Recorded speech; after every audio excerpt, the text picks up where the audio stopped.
So guys, summer is coming up, and that means a recurring trend that happens every year in the hosting industry: summer hosts.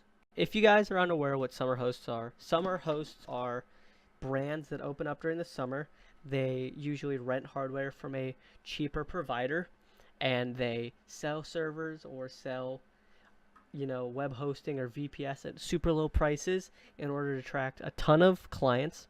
They oversell their machines, they over allocate resources, and then by the end of the summer, they say, hey, we can't maintain this pricing, so we're going to either kill the pricing upward, or we're going to be discontinuing this line of service, leaving you paid for. Usually they charge by the year, or I've seen some by the 3 years.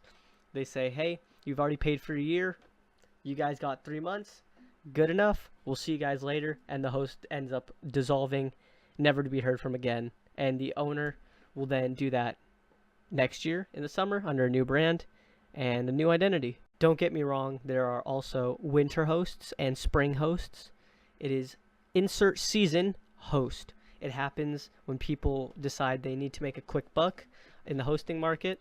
They get a cheap website up, they oversell, spend a little bit on advertising, make a ton of money, then dip real quick. They usually don't end up making more than, I'd say, like a couple $100. So it's not like they're making an insane killing. They spend little to no money, maybe $50, $60, get their advertising up, spam it everywhere, get several $100s worth of clients, and then they say, well, we've made our money, don't want to renew, see you guys.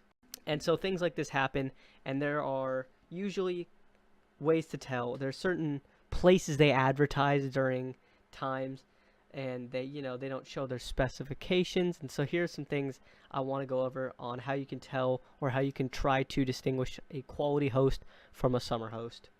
So one of the things that summer hosts do is you can tell the domain.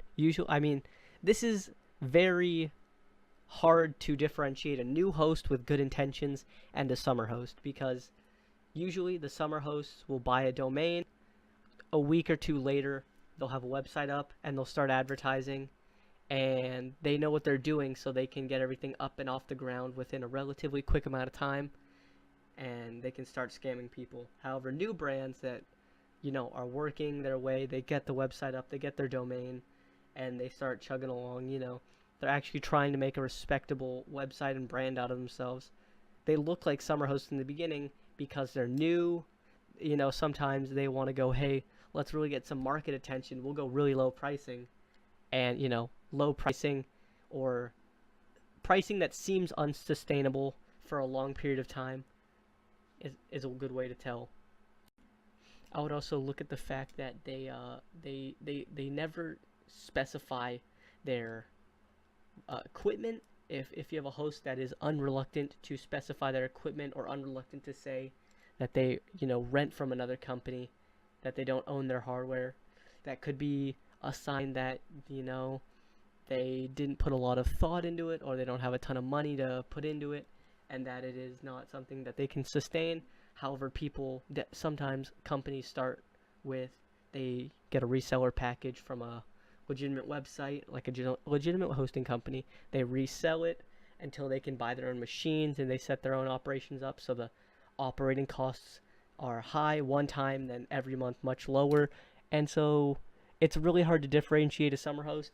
Usually summer hosts will advertise low prices. That's what I want to stress it enough. If the price seems unreliable, something's up. They're either over allocating on a node, their hardware is 10, 20, 30. Obviously that's a joke, but it is definitely not up to sustainability for current needs. It is, a 10-year-old CPU with 8 gigs of RAM and an old super used hard drive that's on its last legs, that is near failing. Another thing you want to be weary of is backups. Make sure, I recommend this to a lot of people. If you're going to have backups, have them off-site too. Some brands will offer once a week backups. That's good if the node fails, but if there's an issue like, hey, we forgot to set up auto saving or auto backup, or wow, for some reason the files got lost and the only auto backup we have is from 3 months ago. You want to make sure all your backups are done off-site, so you can set up plugins, or you can specifically have companies back up the files onto an offsite. You can say, hey, I'm going to rent a VPS from another company. You back them up to an offsite VPS. You pay, $6, $8 more a month, but you have that reliability. Always back up onto a reliable VPS. Don't go with a cheap $1 a year, half a gigabyte of RAM. That seems like too good to be true too. You want a brand that it has a ton of reviews.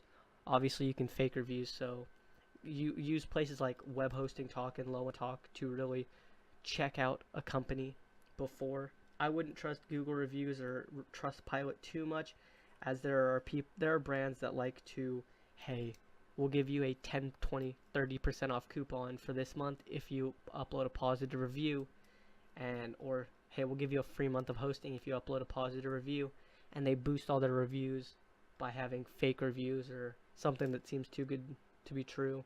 So you want to make sure you check specific forums where people can openly express their distaste for a company without the company being super able to monitor it is very, very higher up in the priority scale on where to accept reviews than like Trustpilot or Google. Also, I would try to stay away from companies that sell prices super cheap, and then once you get onto the portal where you have to pay and do everything, they start adding on fees like $35 service or setup fee, etc., etc.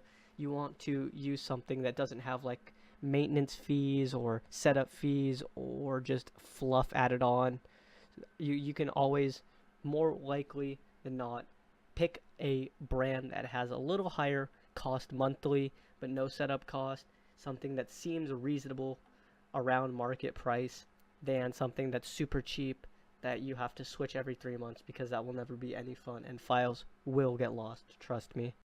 Hopefully this helped you avoid picking a summer host, or it helped you at least be aware that some hosts are not up to the same caliber as other hosts in the market. I will leave links in the description to hosts that I believe are quality hosts that I have used myself. I have friends that have used and are tried and trusted, and I would try to add monthly prices for web hosting on that too. So hopefully you guys do enjoy, and hopefully you guys stay safe with your web hosting needs. I hope you guys have a great day, and I'll see you guys later.